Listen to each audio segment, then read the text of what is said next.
And, leadership, there are very few leaders who are born leaders.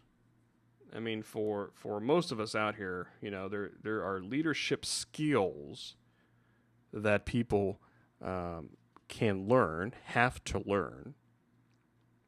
And, some of the skills, that they have to do, and leadership is more than reading and memorizing talking points.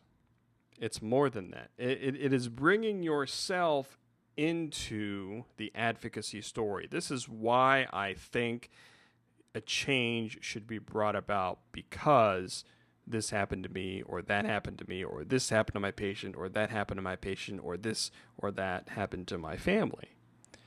And that's hard to do. It's hard to be that transparent. It's hard to include yourself in that story. But it is absolutely essential to do that. Whether you're talking to a patient, whether you're talking to someone in your community, whether you're talking to a legislator, somebody, local, state, federal, Congress person.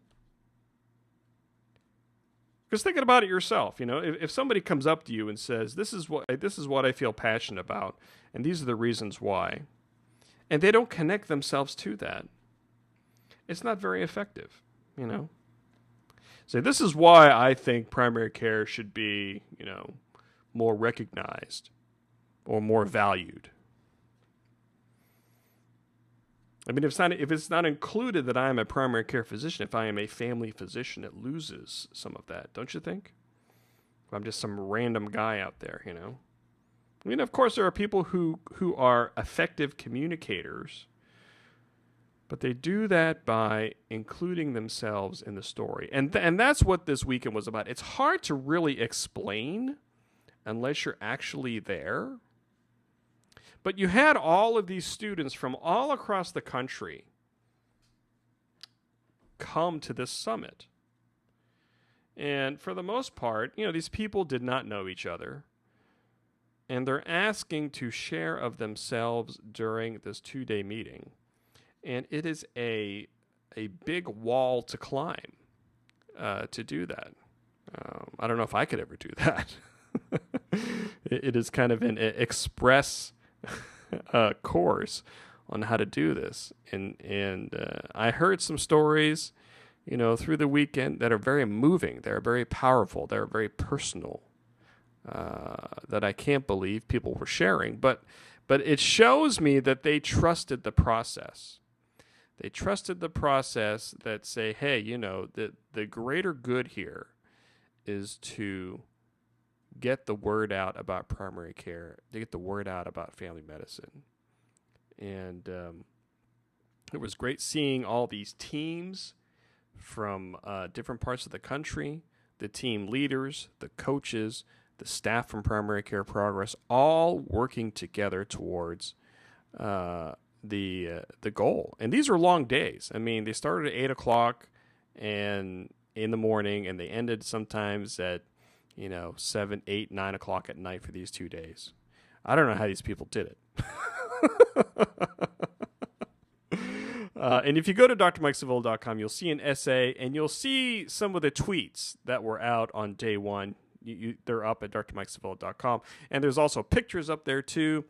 Of course, if you weren't there, then they won't have the same meeting. But I'm hoping that people who are at the meeting will at least, check out my site, check out this show, and it will help reignite some of the excitement, some of the anger, some of the passion that you had last weekend to bring about change in your community, in your school, and at the state, national, and local levels.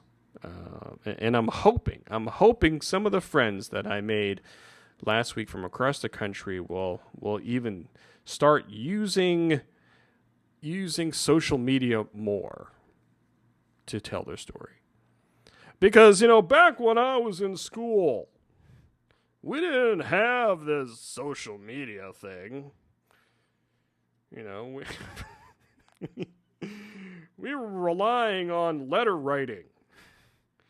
We were relying on phone calls. Now it's all about texting and tweeting and Facebook and Pinterest and Vine and all that stuff. You have a great opportunity out there to continue the momentum that was started. I tell this to my family medicine friends all the time.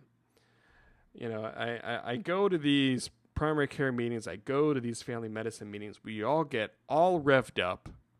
And then we get on the plane, we go home, and the powerful, powerful, powerful status quo gets back on you. Regular life gets back on you, and you lose all of that. One of the things that I use social media more is to get that reinforcement from my friends across the country and said, hey Mike, you know, we still love what you're doing. You know, keep going what you're doing. We're all in this together. And that's one of the reasons I use social media. And I didn't get to say this. I didn't get to say this, you know, during my 30-second time in the spotlight. But the reason I use social media from an advocacy standpoint, the reason I use social media for advocacy, for primary care, for family medicine is that we as a primary care community, we as a family medicine community, we have let other people tell the primary care story, and it is the wrong story.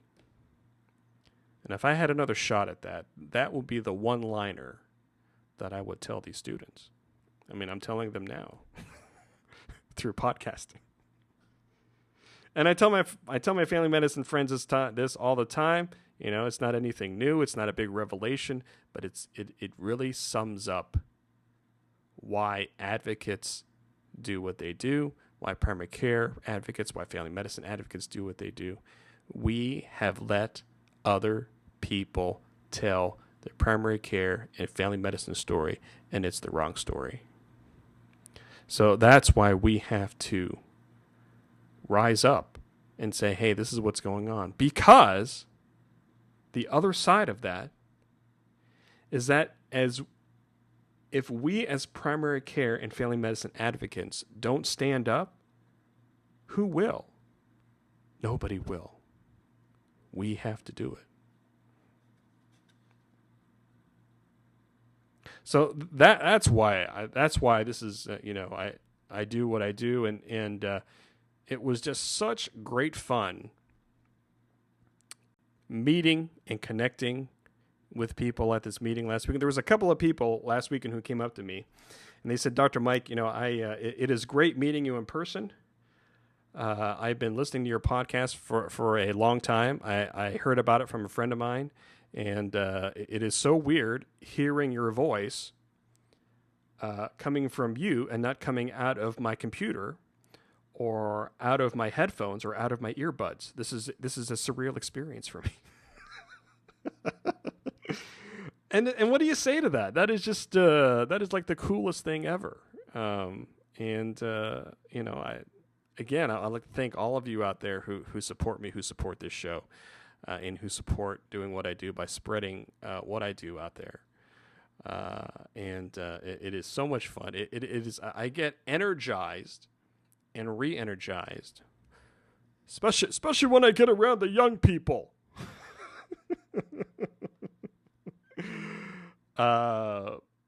Because you're not as jaded, you're not as cynical as I am. It gives me hope. That idealistic mind I still need influencing me. And I hope to continue connecting with them. I'm going to be doing some work with our friends at Primary Care Progress to help them tell their social media story. And it's great. It's great. You know, it's great seeing these people that come in from across the country. You know, they have a lot of passion and energy, but they don't have a lot of structure yet. They don't have a lot of very directed skills yet on how you can do this more effectively. How can you communicate your story more effectively? And that's what leadership summaries like this do. It gives you skills that not only that you can use yourself, but you can share with your colleagues at home. It will be cool to have little, mini leadership summits at the local level at some of these chapters. And I know that's what the national team is looking for too, is to say, hey, how do you spread these skills? These are skills that are tried and true. These are skills that have been used probably for decades to help bring about change at the local, state, and national level. And it was fun being an observer to that. It was fun being a part of the media presentation on that. And it is great, seeing these people, seeing these trainees, see the bulb go off in their head and say, oh, social media communication is so much more powerful for advocacy than what I thought. Social media is more about, social media is less about what you have for breakfast, but it is more about telling your story, telling the right story, connecting with patients, connecting with people in the community. And it was great. It was great. It was great seeing my friend, Dr. Larry Bauer from the Family Medicine Education Consortium. He was one of the sponsors for the event. You can see the rest of the sponsors at primarycareprogress.org/summit 2013. Thanks to all the sponsors of the event. And I think they're going to keep going without next year. So and online as well. I encourage you to check them out. I mean, they're a good organization. They're a young organization, still trying to find their way, but they're already off to a good start. And big shout out to my good friend Dr. Andrew Moore-Singer, and also the national team up there in the Boston area. I know we'll be in touch soon, talking about stuff and how we can change the world. But for my listeners out there, go check them out. Go check them out. primarycareprogress.org, and check out some of the posts that I've had last weekend at drmikesavilla.com, and it won't be the last time that I'll be talking about it, but hopefully you'll get to learn about them more. You get to I encourage you to follow them on Twitter and Facebook. They'll be having some good stuff out. They have this huge advocacy campaign that they're going to be launching in the next few weeks.